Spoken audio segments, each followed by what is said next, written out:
বিসমিল্লাহির রহমানির রহিম।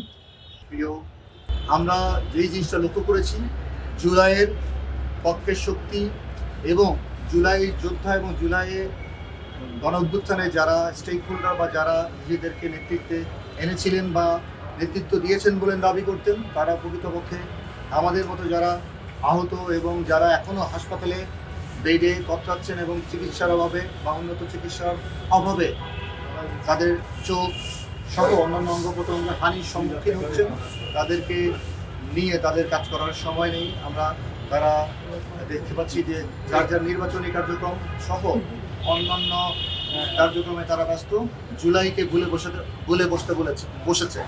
আমরা কোনোভাবেই আমরা নিজেরা বলতে পারি যে আমরা শঙ্কিত নই, আমরা হতাশাগ্রস্ত নই, আমরা মোটেও বিপদ সম্মুখীন হচ্ছি এরকমও চিন্তা করছি না। তবে নিরাপত্তা সংক্রান্ত অন্যান্য অনেক শঙ্কা রয়েছে, বাট আমরা শঙ্কিত নই। আমরা জুলাই যোদ্ধারা ঐক্যবদ্ধ, আর সেই স্বার্থেই আমরা সাধারণ জুলাই যোদ্ধারা আসলে সচিবালয়ে এই আমাদের 9 দফা দাবি পেশ করি।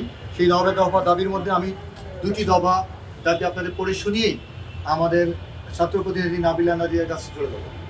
আমাদের যে প্রথম দফাটি আমরা জানাচ্ছি আপনাদের জন্য, আহত জুলাই যোদ্ধাদের জন্য দেশের সকল সরকারি বেসরকারি হাসপাতালগুলোতে ওয়ান স্টপ র্যাপিড সেবা উইন্ডোর মাধ্যমে প্রয়োজনীয় সকল টেস্ট সহ ওষুধের ব্যবস্থা করা।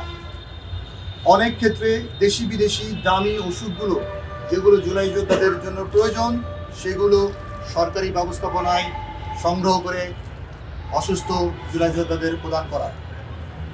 আহত জুলাই যোদ্ধাদের যাদের বিদেশে উন্নত চিকিৎসা প্রয়োজন, তাদেরকে বিশেষ করে চক্ষু রোগীদের উন্নত চিকিৎসার লক্ষ্যে দ্রুত ধারাবাহিক মেডিকেল বোর্ড মিটিংয়ের ব্যবস্থা করে 1-2 সপ্তাহের মাঝে প্রয়োজনীয় ব্যবস্থা গ্রহণ করে বিদেশে প্রেরণের ব্যবস্থা করা।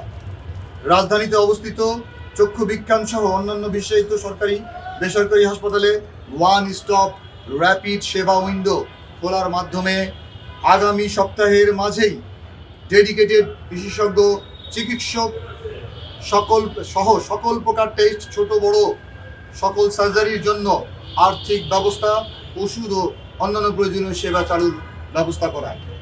এই বাকি আরও যে কয়টি আমাদের দাবি রয়েছে, আমাদের ছাত্র যে প্রতিনিধি নাবিলা নাদিয়া আপনাদের মাঝে উপস্থিত করবেন। সরকারি বেসরকারি হাসপাতালে চিকিৎসা নিতে আসা জুলাই যোদ্ধাদের সাথে অত্র হাসপাতালে দায়িত্ব পালনরত যারা ডাক্তার, নার্স থেকে শুরু করে ও অন্যান্যদের সম্মানসূচক ব্যবহার নিশ্চিতকরণের বাধ্যতামূলক প্রয়োজনীয় নির্দেশনা প্রদান করা। এবং 6 নম্বর হচ্ছে রাজধানী শহীদ সরওয়ার্দী হাসপাতালে জুলাই যোদ্ধাদের জন্য দ্রুত বিশেষ ব্যবস্থা চালু করা। 7 নম্বর প্রতিটি হাসপাতালের এমআরআই, সিটি স্ক্যান মেশিনগুলো সংস্কার করাতে হবে এবং বর্তমানে এইসব টেস্ট বেশিরভাগই হাসপাতাল বাহির থেকে করা হয়, যেটা আমরা হাসপাতাল থেকে সার্ভিসগুলো নিতে পারছে না আমাদের আহতরা। 8 নম্বর রাজধানীর পঙ্গু হাসপাতালে থেরাপি মেশিনগুলোর আধুনিকায়ন ও আহত জুলাই যোদ্ধাদের প্রায়োরিটি বেসিসে উন্নত থেরাপি প্রদানের ব্যবস্থা করা। এবং এই হাসপাতালগুলোতে চিকিৎসারত যেসব রোগীর বিদেশে চিকিৎসা নিলে শারীরিক অবস্থার উন্নতি হতে পারে, তাদের দ্রুততম সময়ে বিদেশে পাঠানোর ব্যবস্থা করা।